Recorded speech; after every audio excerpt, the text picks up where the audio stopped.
Hey everybody, welcome back to another episode of Ask Kati Anything. Today I have 10 questions as per usual, and I've gathered them from the community tab of the Opinions That Don't Matter podcast channel on YouTube. So if you're wondering where I get them, that's where I get them from. And I did my best to try to, as always, to scroll through them and pick the ones with the most thumbs ups. But even when I was scrolling after seeing a bunch of them that only had like one or two, then I saw one that had like 46. So I tried to grab that one, and I don't know if I missed any, and I'm sorry if I did, but please don't be afraid to try again. How are you? Just checking in. I feel like this week has been better for me, mainly because Sean and I have made an effort to go out walking, and I don't know, something about, because it's been sunny, even though it's not necessarily that hot this week here, but just having the sun on my face makes me feel better. So what makes you feel better? Let me know. And how are you doing? Make sure you're making some time for yourself, because it's very, very important. Now, let's get into those questions that you have without further ado. So question number 1 says, "Hi, Kati. How do you know if you've truly, quote unquote, gotten over a particular trauma? I feel like I've worked through my big ones, but sometimes when I see something that reminds me, I'll suddenly feel very sad, empty, and even creeped out. Does that mean I haven't really healed? Should I be able to see something reminiscent of my trauma and feel pretty much fine?" And there was also a comment that just said, "How do you know that you've processed everything that happened to you?" Now, this is kind of a tricky answer. And I thought about this for a little while and even contemplated reaching out to my friend and colleague, Dr. Alexa Altman, who is a trauma specialist. But because I've known her for years, I already kind of know what she's going to say, and I have my own thoughts about it. And so my first thought is really that when you're triggered, because that's what it sounds like, when you see something that reminds you of it, you'll feel very sad, empty, and even creeped out. You're still triggered. Now, does that mean that you haven't gotten over it? The way that I like to talk about trauma isn't about getting over it. It's more about processing it through, so much so that you don't have any emotional charge attached to it. Now, and when I say that, and I'll explain what I mean by emotional charge, but I also want to add in a caveat that because we're human, if something catches us off guard when we are hungry, haven't slept well, kind of like the halt, like hungry, angry, lonely, tired. If we're feeling any of those things, or just having a really tough time, which another word for this, just like our resilience is down or our protectants are down, we can still be affected. So there's never just 100%, you'll never be affected by anything ever again. I think that is pretty ridiculous, because we're human and things in our environment affect us, and for better, for worse. And that is just part of us being human. However, when it comes to processing trauma and getting to a point where there's no emotional charge, that's the goal. And what I mean by that is when you're talking about the trauma or engaging in things that used to trigger you, it doesn't elicit that response anymore. I don't feel on edge. I don't find myself dissociating or feeling panicky or, like you said, feeling very sad, empty, or creeped out. That will go away. Now, it doesn't mean that you haven't done a shitload of work, right? Because flashbacks and hypervigilance, those things might be gone, and that is hard work too. But there's still some stuff that's hanging around and bothering us. It's almost like when we work through an eating disorder, we can feel much, much better. However, our eating disorder can still kind of creep up sometimes, and we can still do some stuff that is eating disorder driven, but it's not all the time. And I feel like that's the point you're at, where you're 80% of the time, easy peasy lemon squeezy, but that 20% means that, you can encounter things that are triggering, and we don't necessarily have the best tools to manage it. So going forward, to answer the question fully, how do you know you've processed everything that's happened to you? It's twofold. Number 1 is that we feel not as much of an emotional charge when we encounter things, so much so that, like I said, you can go about your life and we can tell someone about our trauma and we don't dissociate, we don't feel overwhelmed, we don't have any of those symptoms, okay? Then, second layer is that when we're kind of down and out, or when we're just feeling a little bit less strong or resilient, we can still be triggered, but we will feel like we have the tools necessary to manage them. Meaning, like, if I am triggered, if something happens and I feel really sad or empty or creeped out, I know that I just need to give a call to my friend, or I know that I need to go for a long walk and listen to this podcast or music, or I need to color, or I need to pet my dog, or I need to, force my focus somewhere else. We have some tools and ways that we can cope with it, talk about it, process it, and deal, so that we don't let it bother us anymore and like work its way back in. Because a lot of the work that we do in therapy, trauma related or just anything related, has to do with our thoughts and what we allow to spend time in our brain. And so having those things come back in is almost like a knee-jerk reaction. And we need to be like, nope, not going to do that. Instead, I'm going to do this and focus on that. And so I hope that kind of helps, helps it make more sense to you, because it is kind of twofold. And I think so often we assume that, well, I've worked on it and I feel better, so I think it's all gone now. And we can encounter things that are triggering. And I feel like that, unfortunately, that's just life and being human. Like, I still have stuff that's upsetting to me for the stuff that I've worked on in therapy, and I have to remember to use my tools. Sometimes I do, sometimes I don't. But it is much, much better than it was. And I think that's where you're at. It's like much, much better than it was. But sometimes when our defenses are down, we can feel a little triggered. Does that make sense? I hope that makes sense. You guys, let me know if you have follow-ups. I'm happy to continue talking about this. Okay. Question number 2.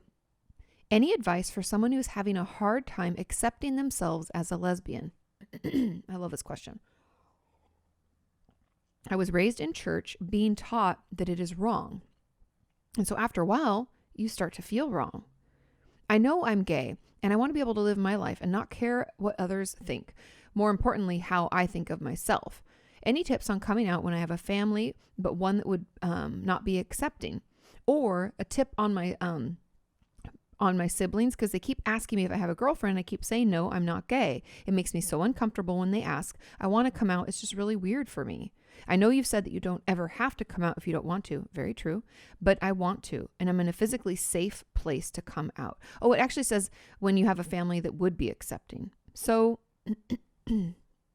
I guess it's just the church and kind of like the brainwashing of religion, for better or for worse. I know brainwashing is always used in like a negative connotation, but when it comes to church, it can teach us, morals and best ways to engage with other people and stuff like that. But it can also cause this. The truth. Okay. So tips for coming out. I think the biggest part of it is like accepting it for yourself first, because like I've talked about, we don't have to come out if we don't want to. It sounds like you really want to come out as well. And that's something you want to do for you. And I understand that, like being able to live as yourself, being you. Do you know what I mean? I think that's something we all desire. Totally normal, totally a human thing that you should be able to have. But in order to get to a point where you feel okay saying it out loud to people who are important to you, I need you to feel good about it as well. And so part of that, I think, is noticing that self-talk. So if you feel like something's wrong with you because that's something you've heard in church and you notice those thoughts, what are those thoughts? Like, first, let's identify them. Are they thoughts like,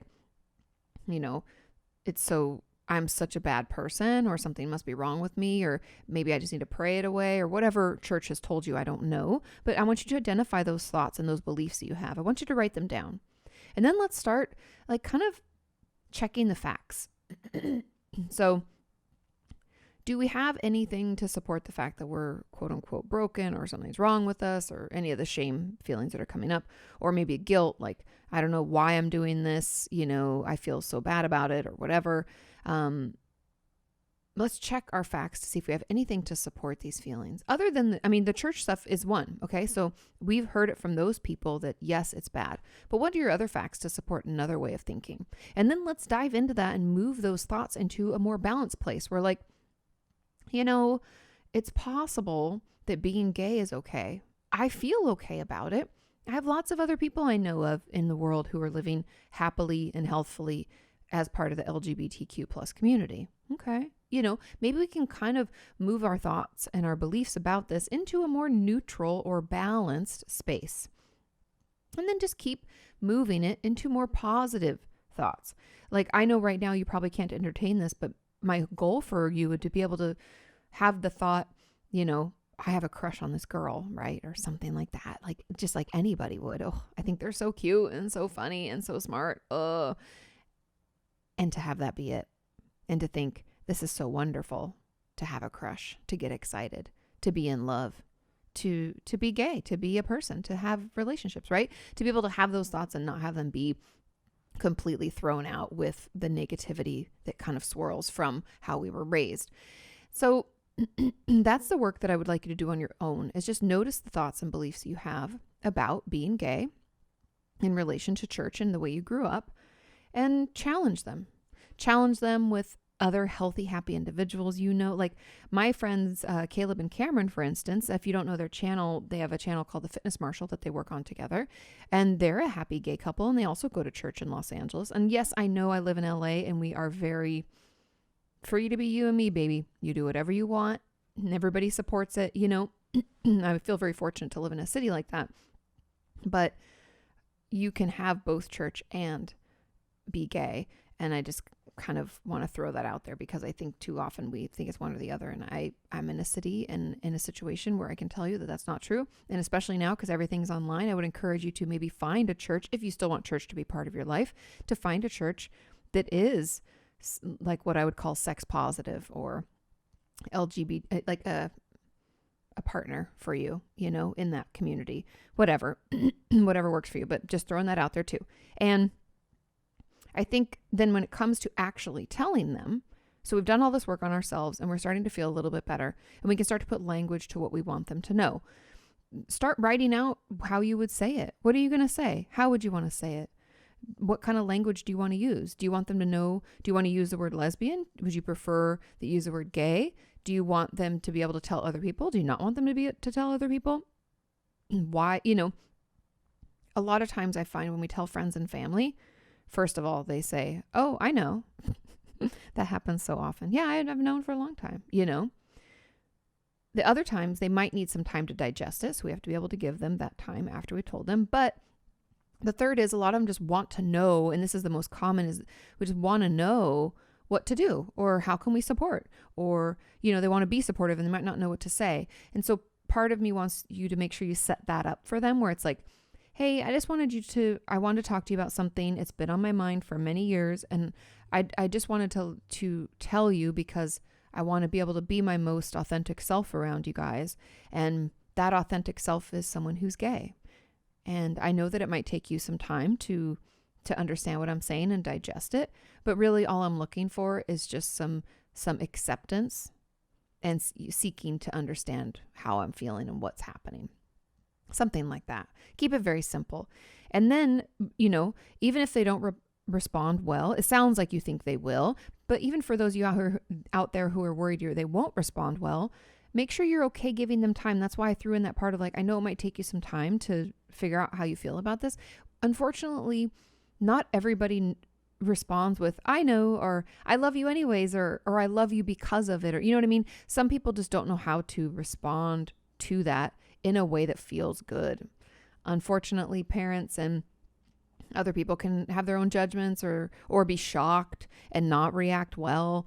And so when we do that, we have to be able to give them time. And that can be the hardest part. And that's why I just want to it can be the hardest part. So prepare yourself for it. But that's why telling them just a couple things about it, why you want them to know, and then what you need from them or what you would like them to do.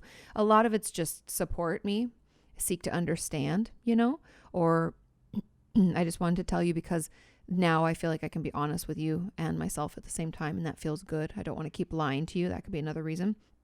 Any of that. But practice it. Say it out loud so much, like in the car maybe for a little privacy, or if you can do it in your bathroom in front of the mirror. Say it out loud so many times to yourself that it's like second nature, where even if we feel stressed out and overwhelmed when we go to do it, because I don't know what it is about finally telling someone something, we just get overwhelmed. And so instead of we want to make sure that our mind doesn't go blank and we're like, wait, what was I going to say?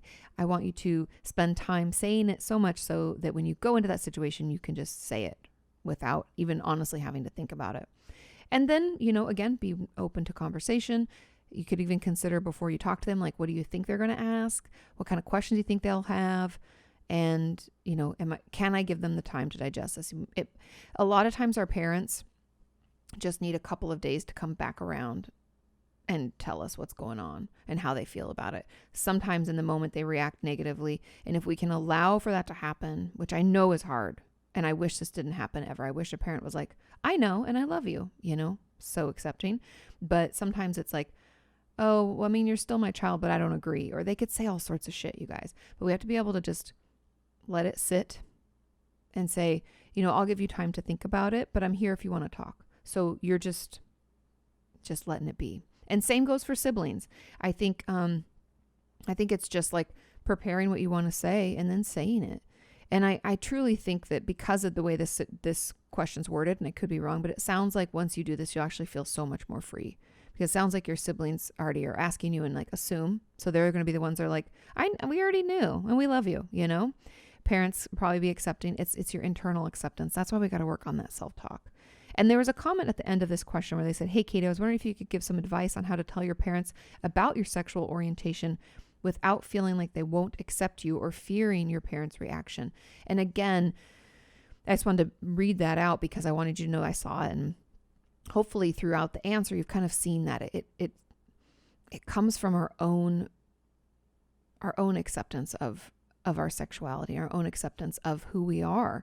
And a lot of that has to do with that self-talk and the way we prepare for it. And I would encourage all of you, if you have the accessibility or the ability at all to get online and see a therapist who is like sex positive or part of the LGBT plus community, or, I have a book I bought years ago about, it was like how to be a sex positive therapist or how to be an LGBT positive therapist. I forget what it was called, but it was like for the straight therapist. There's so many resources out there, and hopefully you can find a therapist in your area who can be that support for you as you try to put language to this, as you try to heal maybe the wounds or the anxieties of our youth when we're coming of age and figuring out our sexual orientation. And maybe we got bullied, or maybe we grew up in a church that told us it wasn't okay. There's all these things.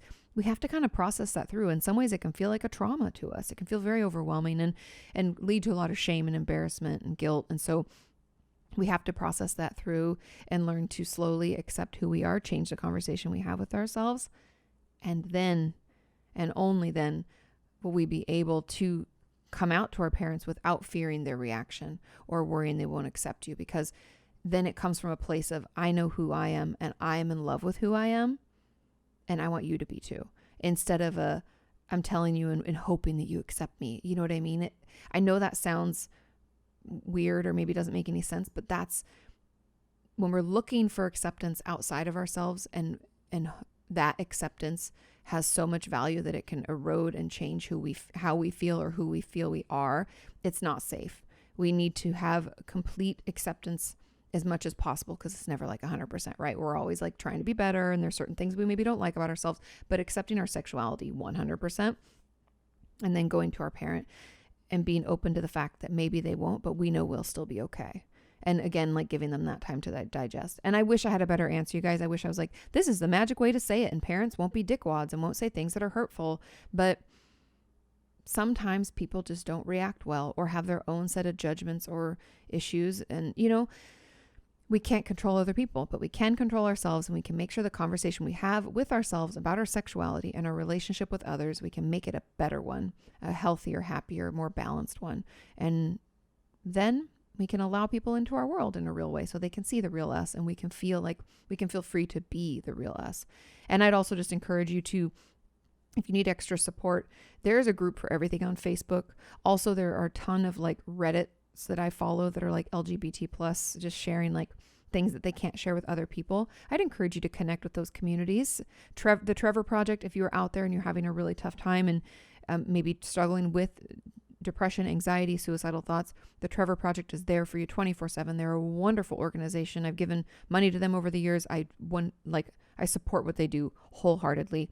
Check them out, reach out. They have text availability, calling, online chat, all sorts of stuff. So the Trevor Project, you can check it out. That'll be really helpful. Moving on to question number 3.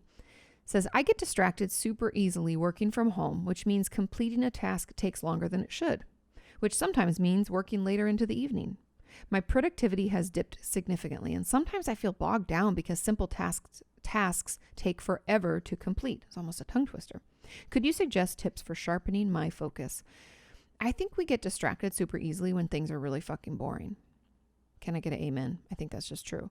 And so part of me feels like you're maybe trying to force yourself to focus on something really stupid and boring for way longer than your brain can.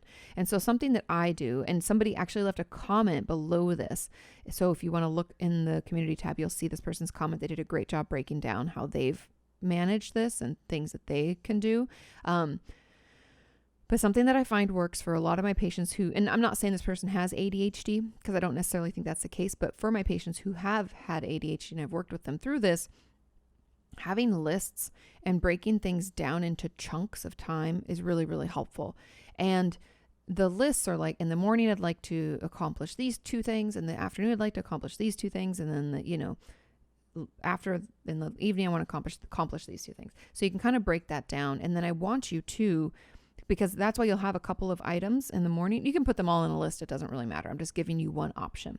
But don't try to focus on one thing for maybe more than 20, 30 minutes.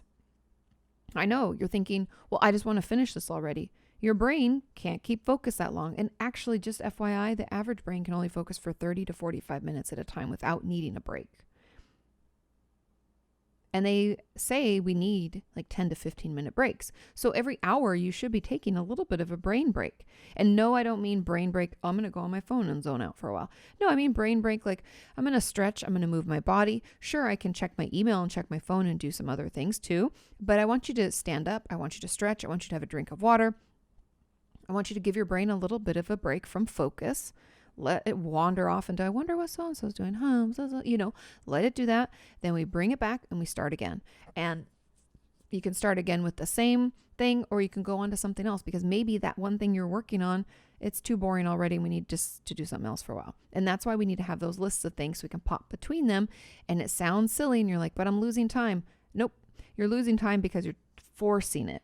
And sometimes it's better just to pop in between things and work on, okay, I'm going to do, like for instance, if I was breaking down my process for a podcast, I'd say, I just am having a tough time focusing. Okay, for 20 minutes, I'm going to gather the questions. Okay, so I start reading through the questions. I start looking for the thumbs up. I start copying and pasting. Hey, what do you know? I'm done in 15 minutes. Okay, now I'm going to give myself a 15-minute break. Okay, I know that wasn't 30 or 45, but hey, I finished that one thing. Okay, check that off my list. Next thing is I'm going to read through them and make some notes because I make notes in here so that I can follow my own train of thought, or if there's something that I've read or an article I want to link to, I put it all in there. Okay, so maybe I only get through like 5 of the questions because it took me 30 minutes just to do that. Okay, then I'm going to take a break. I'm going to move on to something else. Maybe instead of going back to podcasts, because wow, I've been focused on that for 2 things now. Maybe instead I'm going to hop on to, I don't know, my email because I need to reply to a few things. I do that. You see what I mean? I'm just popping back and forth from things, spending little chunks of time. You can set timers on your phone to remind you so you know when that time is up, and play around with the amount. Could be 30 minutes, could be 20 minutes, could be 45 minutes. Everyone's different. But I would just encourage you to do that. And every day have your little list of things, and each thing needs to be manageable within like an hour so that we can check that thing off. Some things are going to need to be broken down into more bits. Like recording a podcast is going to take me over an hour. Okay, well then afterwards I'm probably going to need to take quite a brain break because I'm going to be really maxed out. I know this sounds super tedious, but breaking our days down, working with instead of against our brains helps so much. I attended this event. I wish I could just have filmed it and shown it to you guys, but it was something through YouTube at YouTube Space. This is years ago before COVID, which is going to be something we're going to have to say now, pre-COVID. Ugh. Anyway, it was about creativity and how to work with your brain. And essentially it was like you can't overwork it. You can't force it to focus. It won't focus well. And to that end, and that just sparked a thought, is I remember the gentleman who ran the course, amazing, super talented guy. He was saying that each of us has a different window in our day where we think best and we're super productive. It's like our productivity window. And they're usually, he said, like, I think it's like 3 to 4 hour chunks. Now he is a morning person. He said he's most productive between 6 and 10 a.m. Me? I am not a morning person, but I'm also not a night owl. I don't like to work way into the night, like into 2 p.m. or 2 a.m. or 3 a.m. Can you imagine? Anyway, I'm a midday person, which he was like, wow, you're really lucky because that works with our work system, essentially the best, right? Because he's like pooped by lunch and other people aren't even getting revved up until it's time to go home. So anyways, figure out where your window is. Is it early morning? Is it midday? Is it, like I'm honestly from noon to 4 p.m. I'm cranking. I'm going. That is good times for me. Anything before noon, I'm okay, but it's just not ideal. I'm not at my best. Some people don't even start getting excited about work until 6 or 7 p.m. So I know that not all work allows for this, but just work with your brain, not against it if you can. If your work doesn't care when you're working, as long as you like get your shit done, maybe we work late at night. Maybe we work really early in the morning. I don't know, but also doing that I think can help too. And I could obviously clearly talk about this forever, but let's move right on to question number 4. Question number 4 says, will the pandemic create generational... Oh, and also, sorry, moving back to question number 3. I apologize. Another tip that I want to add in here, and I have some videos about productivity. I think if you just probably get on YouTube and search Katie Morton focus or Katie Morton productive, it should come up, or Katie Morton school. It might be tagged with school as well. I try to tag things so we can easily find them, but you guys let me know if you can't find them.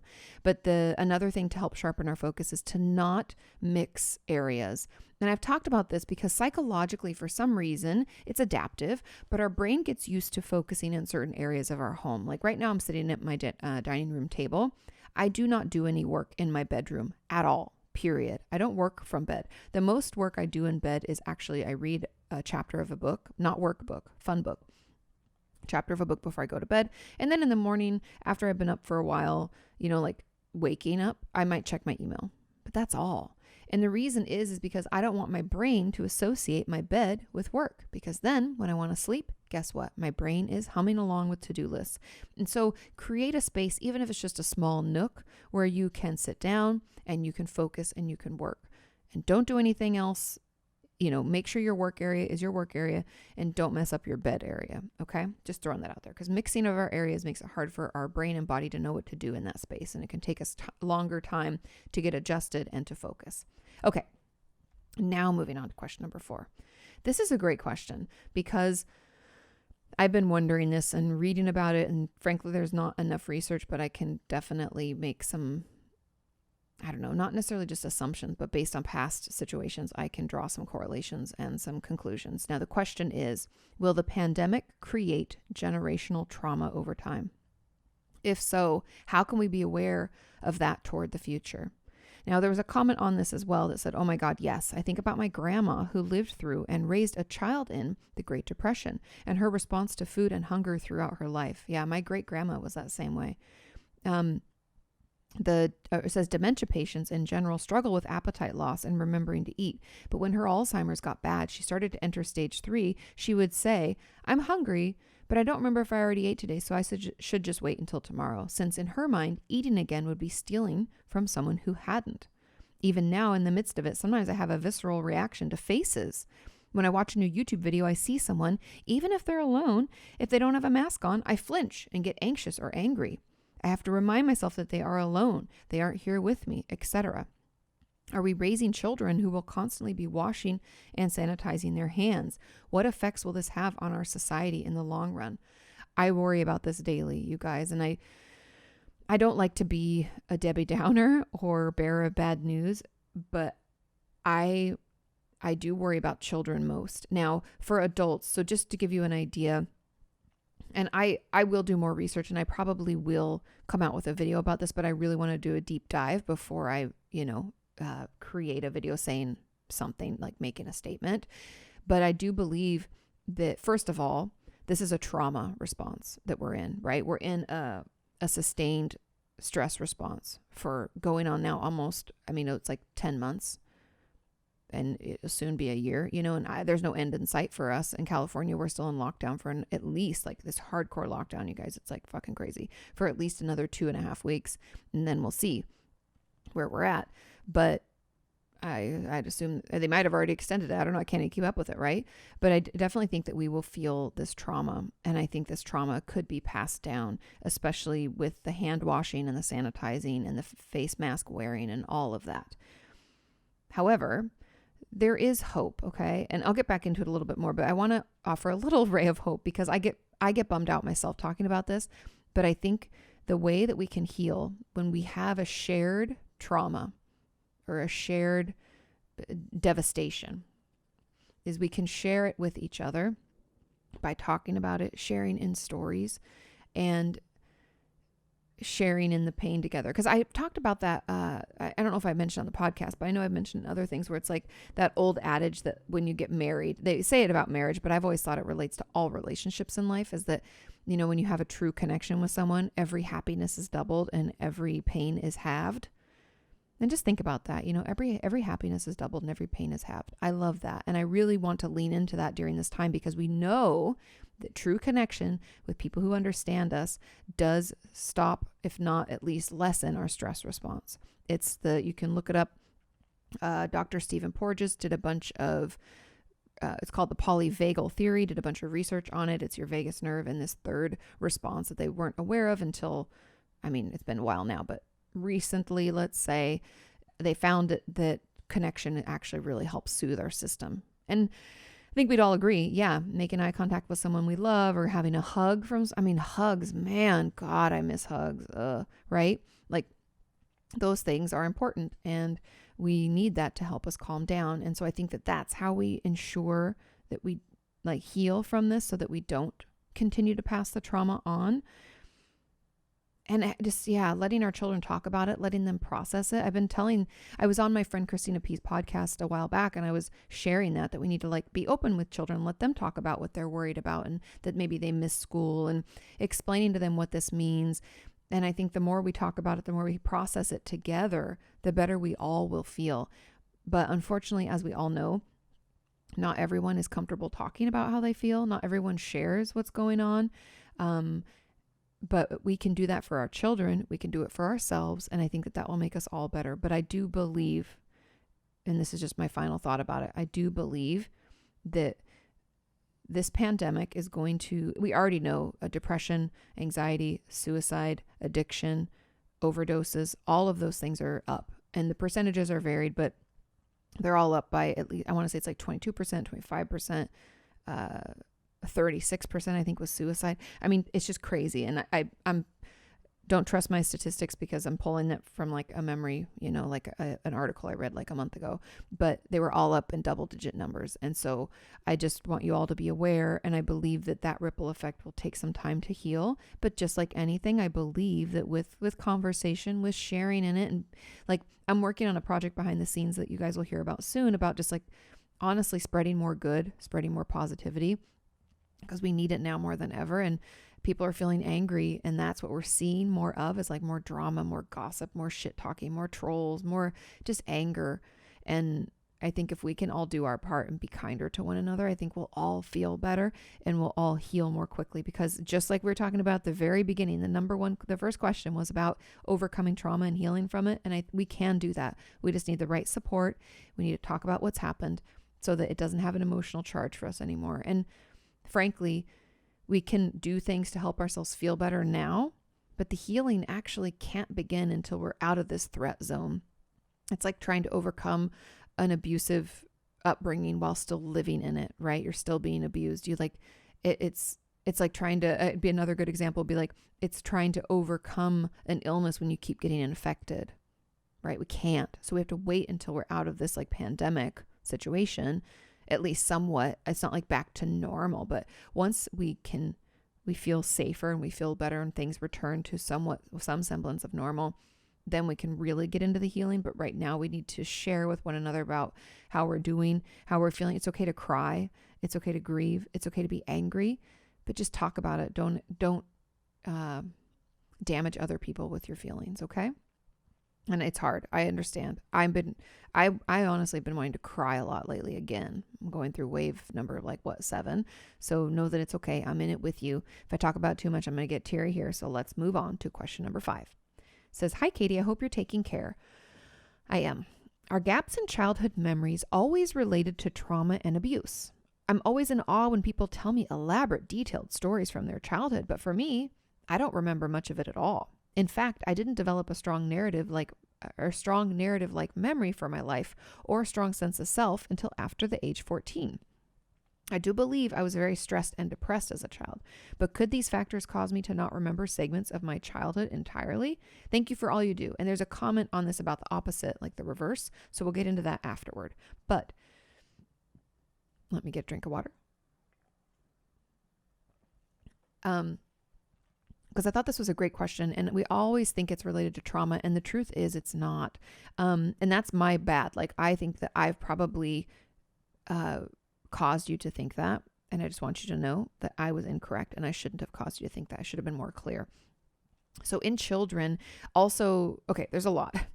First of all that needs to happen for us to struggle with memory is for us to feel overwhelmed.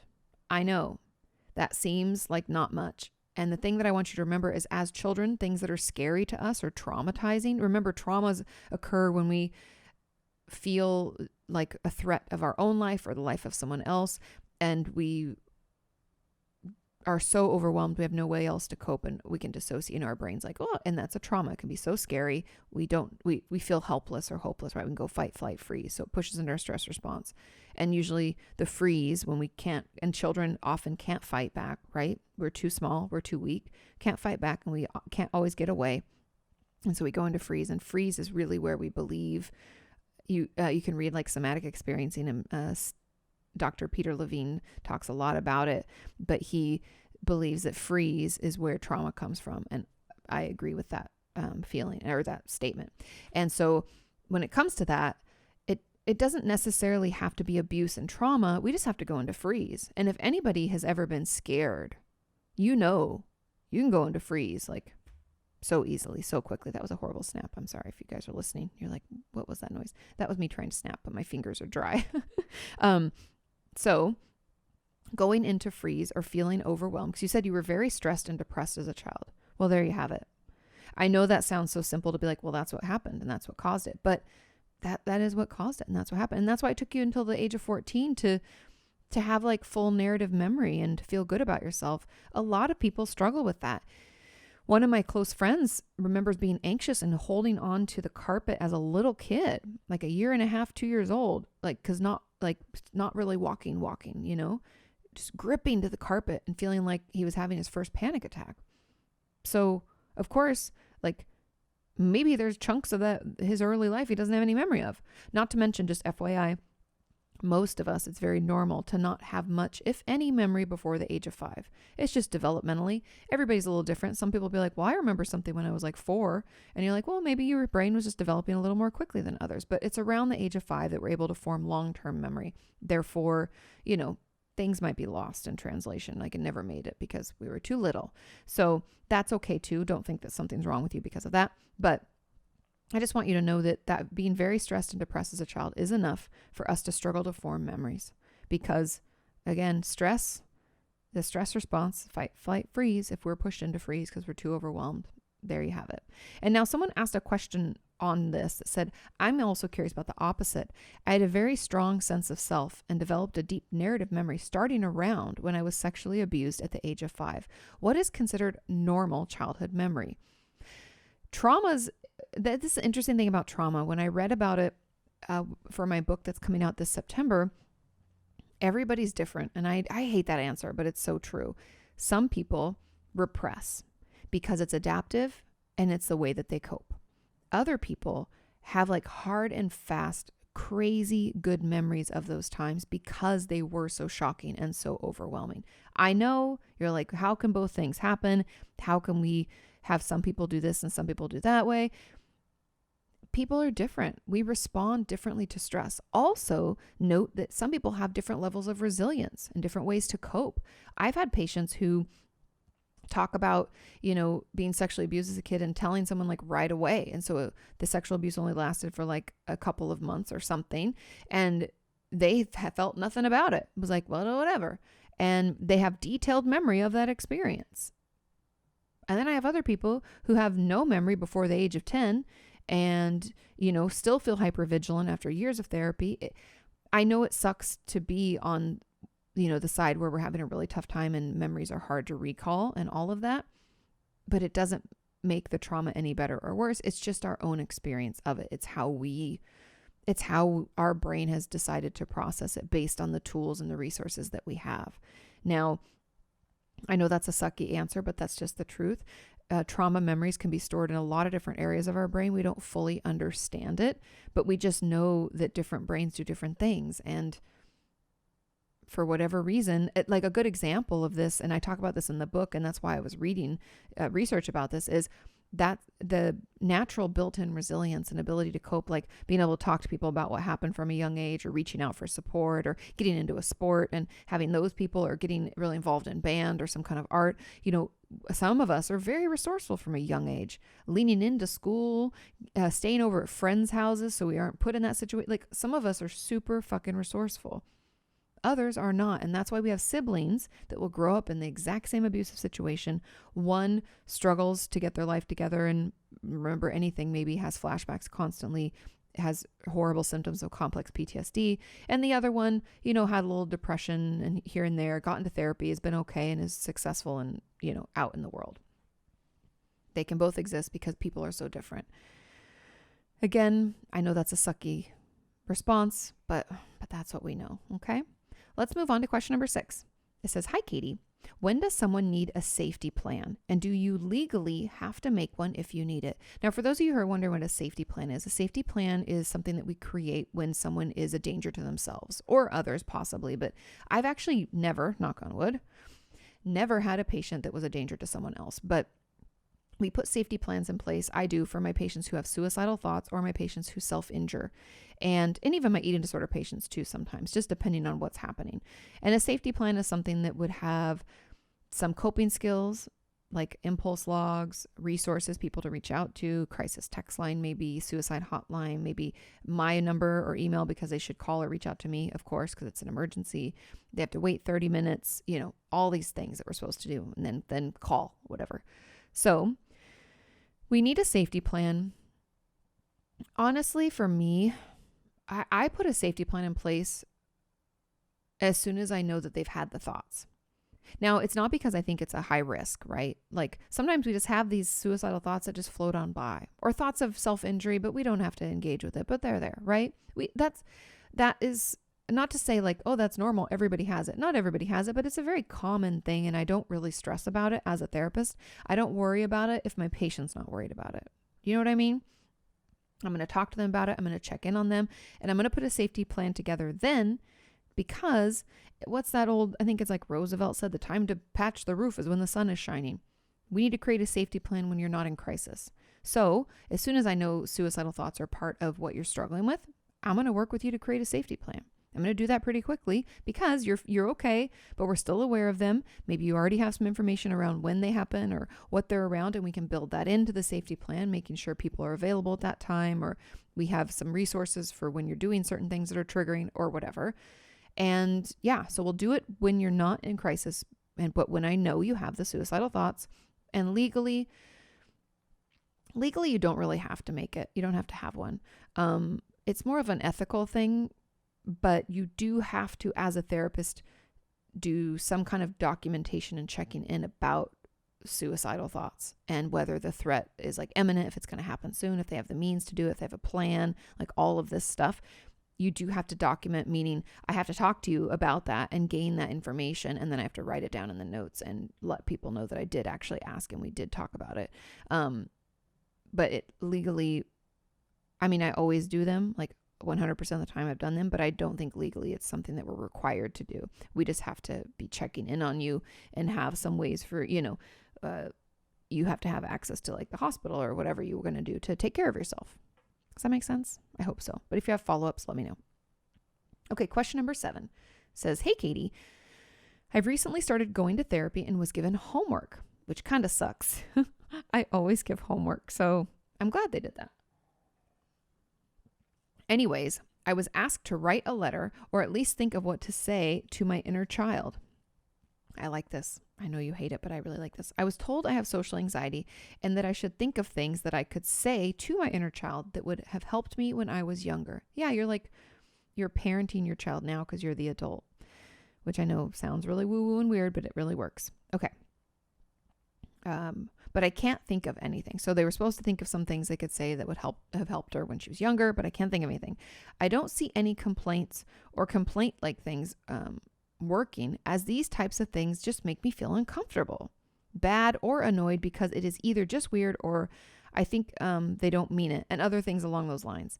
I don't see anything like it. It doesn't matter what other people think working, because I know it should. I'm so confused. Okay, I don't see any complaints or complaint-like things working. I gotcha. Okay, compliment, I think, maybe. Yes, I think it means compliments. It doesn't matter what other people think working, because I know it shouldn't, but it still does. All I can think is to say, just suck it up, or lie, or say something would help it when it wouldn't. Any ideas would be helpful, thanks. Okay, and sorry I had a difficult time reading that one, but inner child work is uncomfortable, and it feels weird, and it's hard, and people hate it, but it's really, really healing, and here's why. When something happens to us when we're younger, like I was talking about earlier, we go into fight, flight, freeze, and often we go into freeze because we're too small to fight back, and we don't always have the ability to leave, right? Because we don't really have the means to do those things. So we go into freeze. We feel hopeless, helpless, powerless, and it's a really terrible place to be. We feel horrible. And so that child of us, because usually we just stuff all the feelings and experiences down and we repress them so that we can pull ourselves out of the shitty situation and live our life and get away. Often we get away as quickly as we can, and just try to survive. But then we start having flashbacks. We start feeling comfortable. Things start to pop up because that inner child of us that never got to be soothed, never got to be heard, never got validated for how they felt, finally realizes that, hey, we're kind of safe now. Like, we're out. No one's hurting us right now. Things are okay. We have our own place, or, we have a job. Now I need something from you, right? It's been silent and stuffed down for so long. Now it needs to speak. And so doing that work where we tap into that younger part of ourselves. And I think inner child is maybe why people don't like it. Maybe we just call it like tapping into that part of you that lived through that.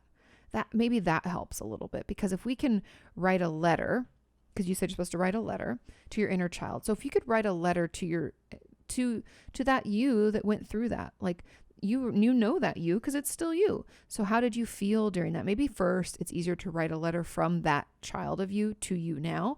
Like, tell me what you're going through. How are you feeling? What's happening? All of that.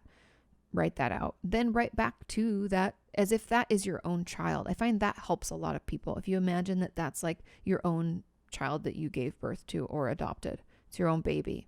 How would I talk to that like 3-year-old or 6-year-old kid? What would I say? Even me, as someone who doesn't even have children, if I imagine 6-year-old me, sometimes it helps to get photos out. Then you can actually see what you look like at that age. You can look at that child of you and imagine talking to that kid as an adult and be like, something, you can be more compassionate and understanding. Like, wow, I was so small. Because in my head, I felt like I should have done something more, or like I should have spoke up, or like, I can't believe I just left my sister in that situation. We can have all this shame and guilt around abuse, right? Especially, and we can think we should have done something else. But when you see that picture of how little you were and who and then you think back to how you felt then, you can feel bad for that child. And then that child, you need to talk to it and say, I'm so sorry you went through that. That must have been horrible. And this inner child work right now, it may not be good for you. It may not work. It doesn't work for everyone, just like nothing, nothing is 100% effective. But I do think it is important for all of us to have some kind of conversation with that inner child of us. Like, my inner child was definitely very stubborn and I got angry quickly. That's how I was. I threw tantrums a lot.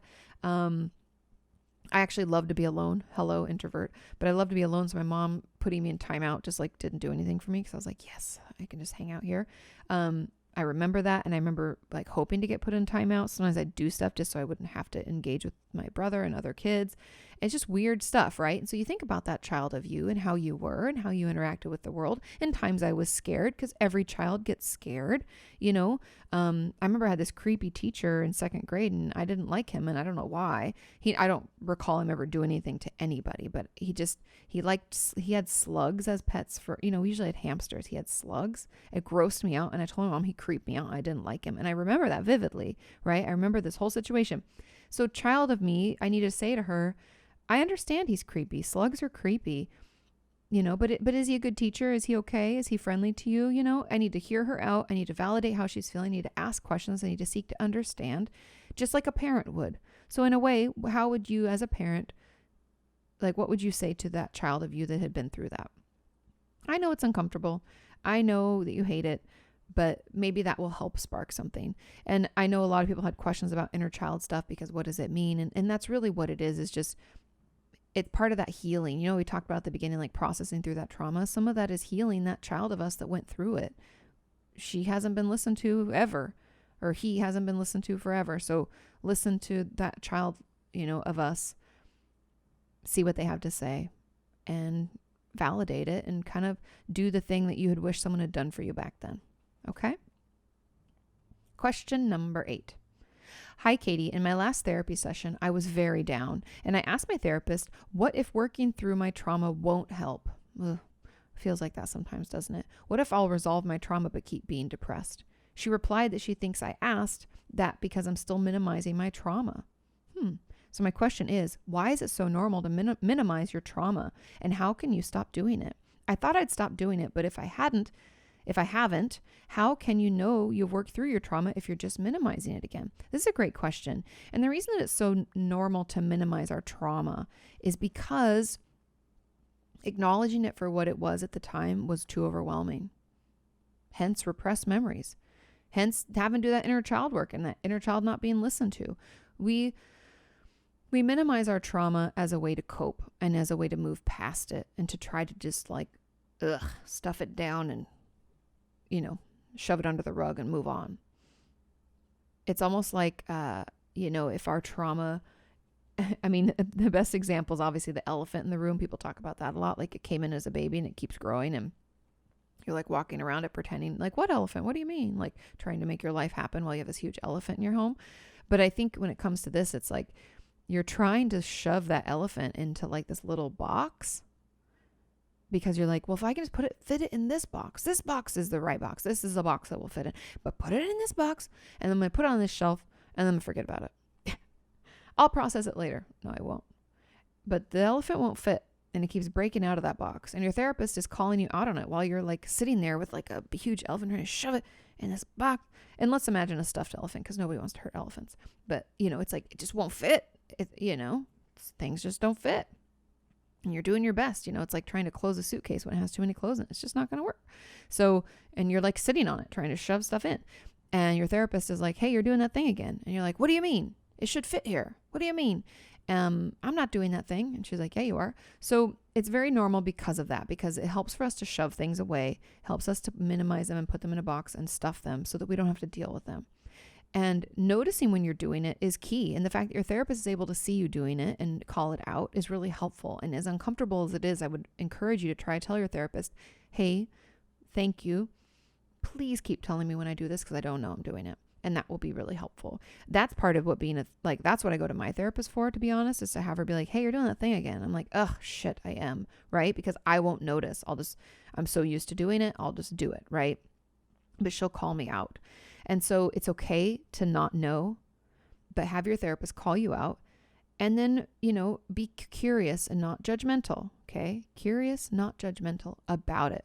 So I want you to track back, even with your therapist, you can be wasn't I? How do I get caught in that? What is it that I do first? And just think back into the way that you talked about whatever it was. Is it that you say, just? That's a very powerful word, the word just. It was just that one time, or it only is another powerful word. It was only, it only happened to me for just a year. People have it worse. Are we comparing to others? What are we doing? So pay attention and write those things down so that we can start to have more awareness of when we're minimizing. Okay. And that's, that's how we work through it. Acknowledging our trauma for what it is all at once is overwhelming. It can cause us to dissociate, have panic attacks. Don't think that just because you're doing this, that you're not making any progress. This is part of your healing. This is part of your progress. And so pay attention, have your therapist keep calling you out, even though it's uncomfortable. Be curious, not judgmental about it. And notice what you tell yourself. Is it the just, the onlys? Is it people have it worse. Are we comparing? What are we doing? How are we minimizing? And then, once we know that, then we can try to not do it. Meaning when we find ourselves saying the word just or comparing to someone else, we can out loud in therapy be like, I know I'm doing that thing again. No. And then what we're going to have to do is we're going to have to reframe with real truth. So if that minimization of trauma was, I was only abused for a year and then he got sent to prison, so it wasn't that bad, right? Okay, let's say that's my minimization sentence. Then if I'm trying to not do that, when I say, well, it just happened for 1 year, I can say, I'm doing that thing again. I'm minimizing. And then I have to be honest, right? So my next statement should be something more honest where I'm like, that year was horrible. I feel like in a lot of ways it ruined my life, and it's hard for me to admit that sometimes. Now, I know you might not be able to dig right in and be honest like that, but maybe in journal form we can be, or maybe just a little bit in therapy, our therapist can at least even just noticing and stopping it and trying to get into a more honest place. Those are leaps and bounds. That's huge progress, like 10 out of 10, like 5 gold stars. You're killing it. You're doing great. Yeah, I hope that helps. It does get better, okay? Okay, question number 9. Hey, Katie, happy Thursday. Happy Thursday. I was in a session with my therapist a few weeks ago, and it was nearing the end when she asked me if I had anything else to share that was on my mind. I've been seeing her for a few months, and I finally got up the courage to tell her about how my dad used to hit me as a kid and all the anger issues he took out on me verbally and physically, something I've never told anyone. When I was telling her, I was shaking and sweating, and I could barely breathe because I was so anxious. I don't really remember much after that, probably dissociated. It's overwhelming. But it's been a few weeks since, and she hasn't mentioned it once.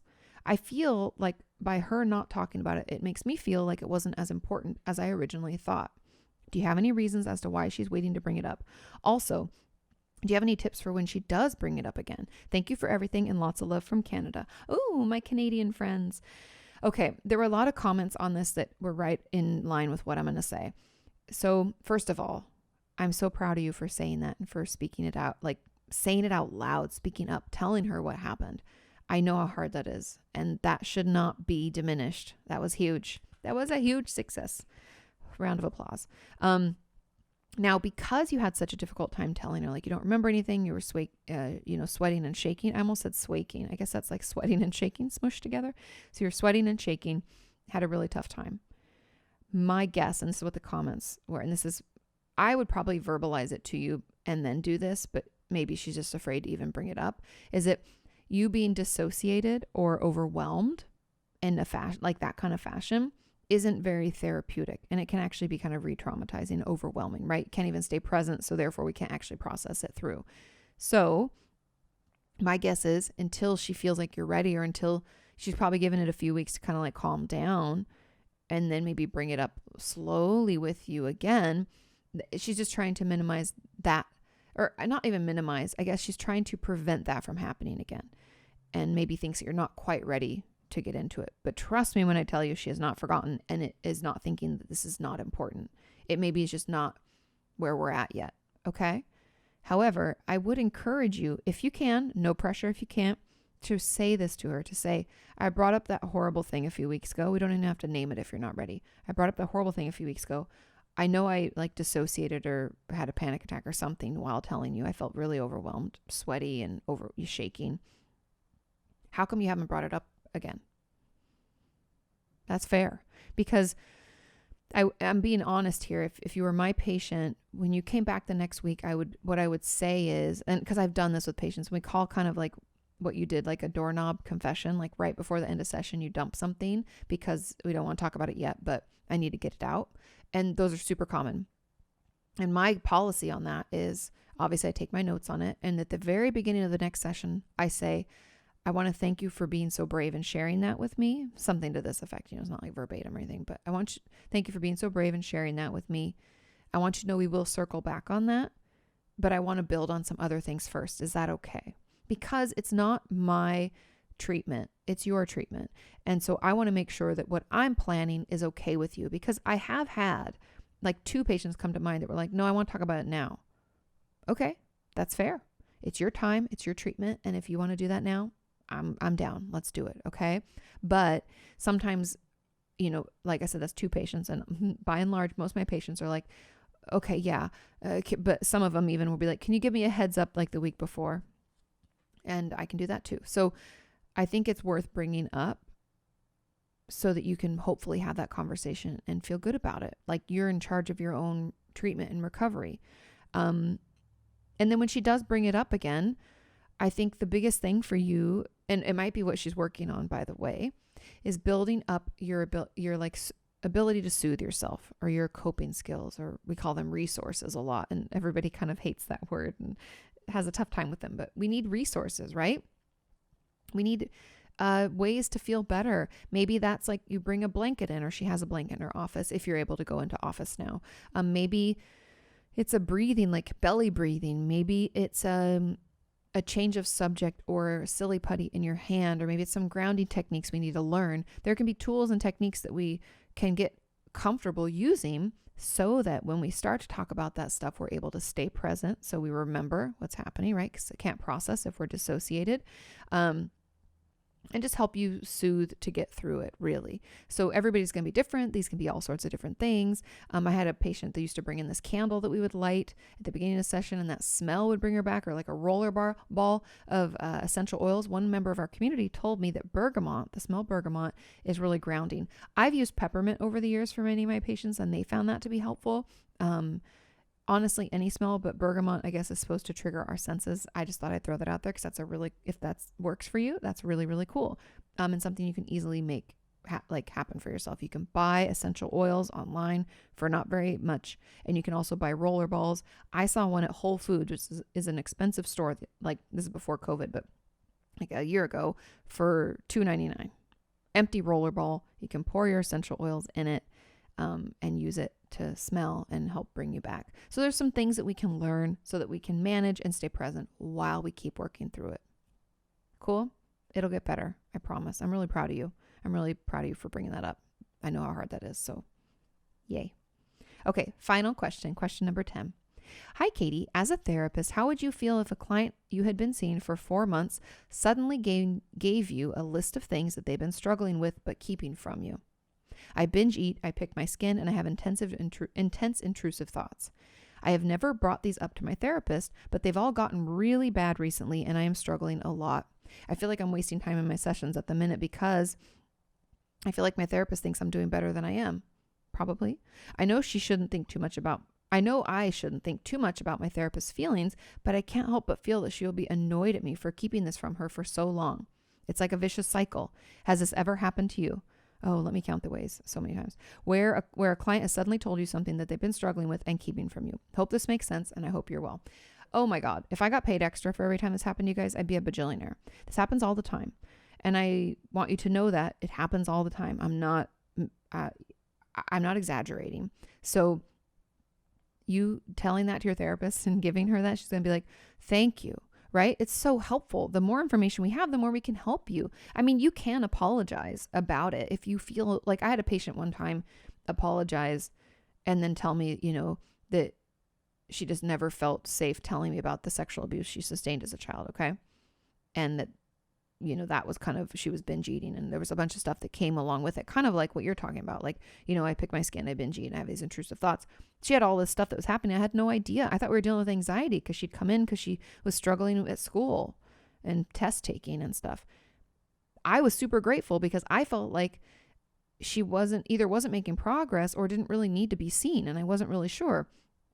So your therapist would probably be like, oh, so helpful. Thank you. But my patient, when she did that, she was like, I'm so sorry, but I haven't been telling you the whole truth. And I was like, oh, really? Okay. Well, what's going on? Therapists are not there to judge. It's nothing personal. This is your time. This is your treatment. And I'm here to help facilitate a healthy, happy life for you. The more information you can give me, the better. So there's no reason that I would be upset or stressed out or overwhelmed or anything for you all of a sudden telling me things that you hadn't told me. I truthfully would be grateful and excited to continue our work together. Okay. And that's me being fully honest. This happens all the time. Like, I had a patient forever that was supposed to be, because he struggled with binge eating disorder, was supposed to be like having these snacks at meals. And he was telling me it was going all great. And I had him go get a checkup at his doctor's because he had high blood pressure and stuff we were monitoring. And he gained weight. And I was like, oh, that's really a bummer. And I was trying to get him in to see a dietitian. And then I had his mom come into a session and tell me he wasn't doing any of that stuff. And he was just like, he ordered 2 pizzas last night and had been ordering Chinese food and keeping it in the fridge in his room and not telling her, but she found it. So that was helpful. I was like, oh, okay. So the tools and the things that we're doing aren't working. We're still struggling. Let's go back to the thought process behind it and those triggers, because those are clearly not as well managed as we thought. It's all helpful. And I just give you those few examples so that you know that it is common. I'm not exaggerating. It happens all the time. She'll be super grateful. And that, I've said this over the years, but like a therapist can only help us with what we tell them about. And that's the truth. So be as honest and open as you can, even if you have to write it down and just, give a list of things. That will help her better help you. It's almost like that old, was it that old movie, Jerry Maguire, where he's like, help me, help you. That's how therapists are. We're like, help me, help you. Tell me what's going on so I can be there for you and offer actual helpful tools and techniques and resources.